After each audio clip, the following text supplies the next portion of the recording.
Perkenalkan diri, nama saya Azhar Irfan Fatihah dengan NPM 22411123 dari kelas manajemen 22B.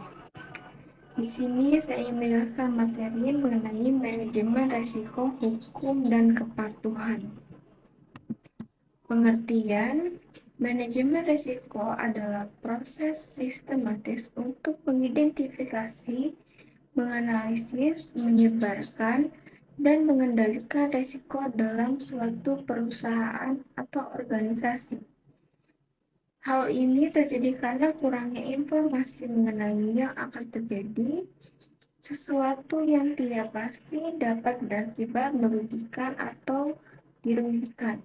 Manajemen risiko memiliki tujuan umum yang digunakan untuk mendasar agar dapat memprediksi bahaya atau hal yang tidak menyenangkan.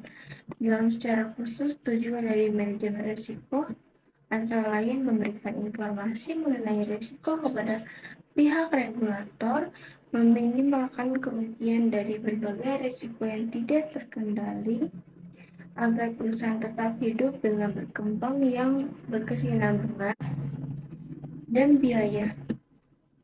Penerapan manajemen risiko hukum.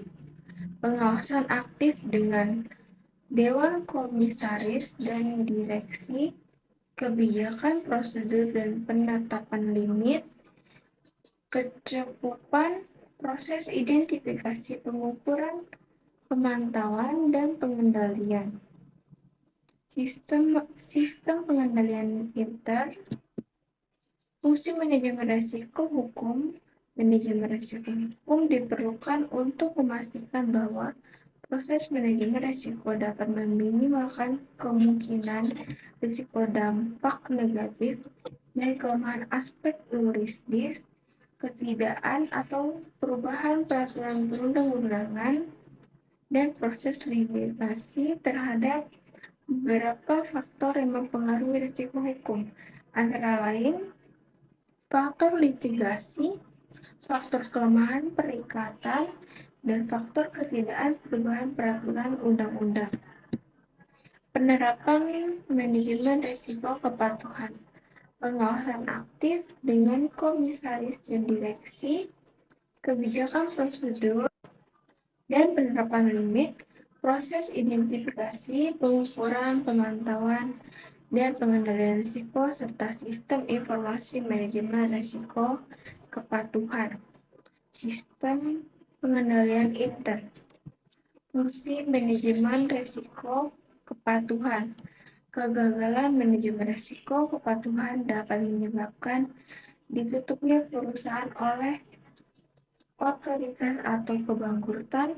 Oleh karena itu, tujuan utama manajemen risiko untuk memastikan bahwa proses manajemen risiko dapat meminimalkan kemungkinan dampak negatif yang berlaku perusahaan menyimpang dan melanggar standar yang berlaku secara umum, ketentuan dan atau peraturan perundang-undangan yang berlaku.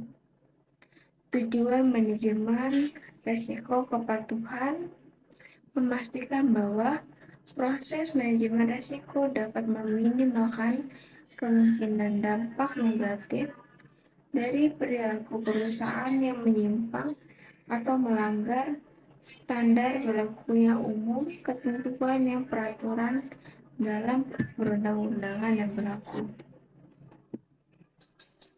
Sekian penjelasan saya mengenai manajemen risiko hukum dan kepatuhan. Saya akhiri, wassalamualaikum warahmatullahi wabarakatuh.